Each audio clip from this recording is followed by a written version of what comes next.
The little hours ये 2017 की एक ड्रामा मूवी है। ये कहानी 3 ननों की अश्लीलता के काले कारनामों को दर्शाती है। लेकिन कहानी को शुरू करने से पहले मेरी आपसे रिक्वेस्ट है कि वीडियो को लाइक और कमेंट ज़रूर करें, इससे हमें सपोर्ट मिलता है। साल 1347 इटली के एक एरिया में फादर टोमासो ने ननों के कॉन्वेंट का नेतृत्व करने का फैसला किया है। कहानी सिस्टर एलेक्जेंड्रा, सिस्टर जिनेवरा और सिस्टर फर्नांडा के चारों ओर घूमती है। सिस्टर एलेक्जेंड्रा जो अपने प्रेमी से शादी करना चाहती है, लेकिन उसके पिता के चर्च को डोनेशन देने के कारण शादी के लिए पैसे जुटा नहीं पा रहे। सिस्टर जिनेवरा एक चुगलखोर और शक करने वाली लड़की है।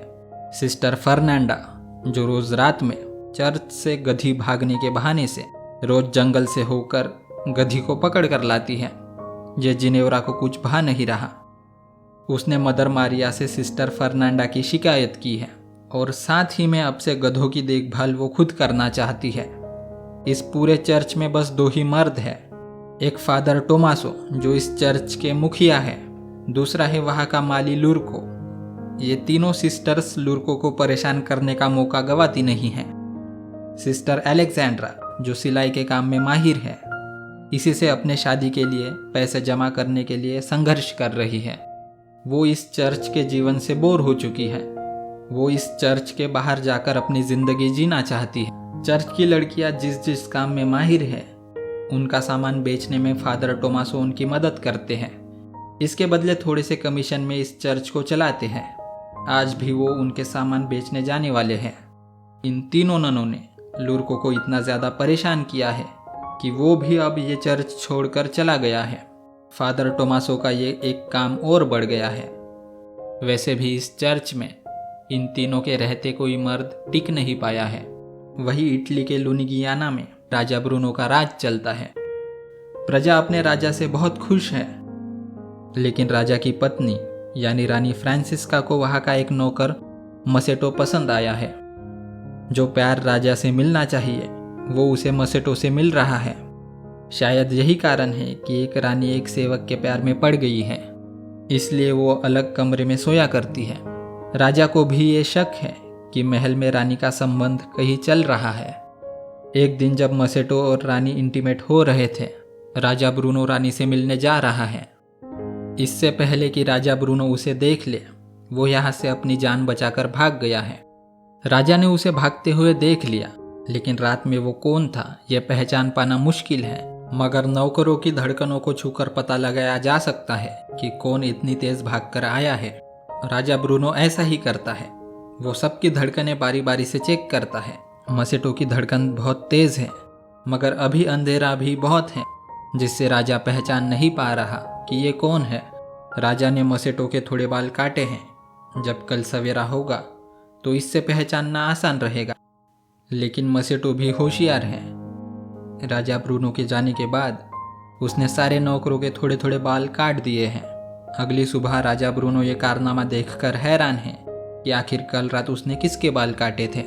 इस बार मसेटो बच गया है, लेकिन मसेटो की हमेशा ऐसी किस्मत कहाँ। उसी दिन रानी फ्रांसिस्का फिर से उसके साथ संबंध बनाने के लिए ज़बरदस्ती कर रही है। हालांकि मसेटो अभी दिन में ऐसा करने के लिए राजी नहीं है। उसे पता है कि राजा ब्रूनो ने उसे देख लिया तो ये उसका आखिरी दिन हो सकता है। और ऐसा ही हुआ। राजा ने दोनों को रंगरलियां मनाते हुए देख लिया है। इससे पहले कि राजा के सैनिक उसे पकड़ ले, वो यहाँ से अपनी जान बचाकर भाग गया है। जंगल में काफ़ी दूर भागते हुए उसे एक जगह फादर टोमासो मिला है, जो शराब के नशे में धुत है। बेचारी ननों का जो सामान उसने बाजार में बेचने के लिए लाया था, वो भी नदी में खो दिया है। मसेटो ने फादर टोमासो के घर लौटने में मदद की है। मसेटो का भी रहने का कोई ठिकाना नहीं। उसे राजा ब्रूनो से बचने के लिए आश्रय की ज़रूरत है, और फादर टोमासो को भी यहाँ चर्च में काम करने के लिए किसी की ज़रूरत है। मसेटो के यहाँ रहने से दोनों की ज़रूरतें पूरी हो सकती है। फादर टोमासो ने फैसला किया है कि मसेटो को यहाँ गूंगा बहरा बनकर रहना होगा। इससे यहाँ की नन उसे परेशान नहीं करेगी और राजा ब्रूनो को भी शक नहीं होगा, जो उसे पकड़ने के लिए चारों तरफ ढूंढ रहा है। अगले दिन से मसेटो यहाँ माली के तौर पर काम कर रहा है। रात में सिस्टर फर्नांडा की दोस्त मार्ता उसे मिलने आई है। दरअसल वो कभी कभार शराब पीने आया करती है। सिस्टर फर्नांडा अक्सर फादर टोमासो की शराब चुराकर पिया करती है। सिस्टर फर्नांडा और मार्ता सिस्टर अलेक्जेंड्रा के रूम में जाकर उसे शराब पीने के लिए प्रोत्साहित कर रहे हैं। उनके शोर के कारण सिस्टर जिनेवरा जाग गई और उनको ज्वाइन किया है। डिस्कशन में मार्ता अपना व्यक्तिगत अनुभव साझा करती है। दरअसल कुछ दिनों पहले वो एक लड़के के साथ इंटीमेट हुई थी। वो कहती है, शारीरिक संबंध बनाना इस दुनिया में सबसे ज़्यादा सुखद एहसास है। यही अनुभव इनके साथ शेयर किया है। उसका अनुभव सुनकर इन तीनों को शारीरिक संबंध बनाने की चाहत जगी है।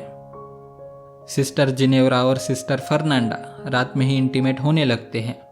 अगली सुबह सिस्टर अलेक्जेंड्रा मसेटो को उत्तेजित करने में लगी है। दोनों नियंत्रण खोकर बगीचे में इंटीमेट होने लगते हैं।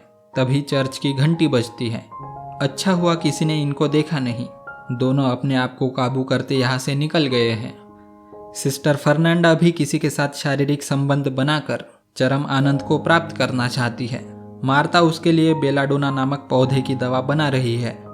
उसका मानना है कि इस दवा का उपयोग कई सारी औरतें मर्दों को अपनी तरफ आकर्षित करने के लिए करती हैं। दोनों को ये प्रक्रिया करते हुए सिस्टर जिनेवरा छुपकर देख रही है। उस दवा का सेवन करके दोनों सीधा मसेटो के पास जाकर उसके साथ इंटीमेट होने लगते हैं। मसेटो भी बिना किसी रुकावट से पूरा योगदान कर रहा है। आखिर सिस्टर फर्नांडा इस चरम आनंद को प्राप्त करके यहाँ से चली गई है। अब मसेटो को भी यहाँ अच्छा लगने लगा है। उसको जो चाहिए वो सब कुछ यहाँ मिल रहा है।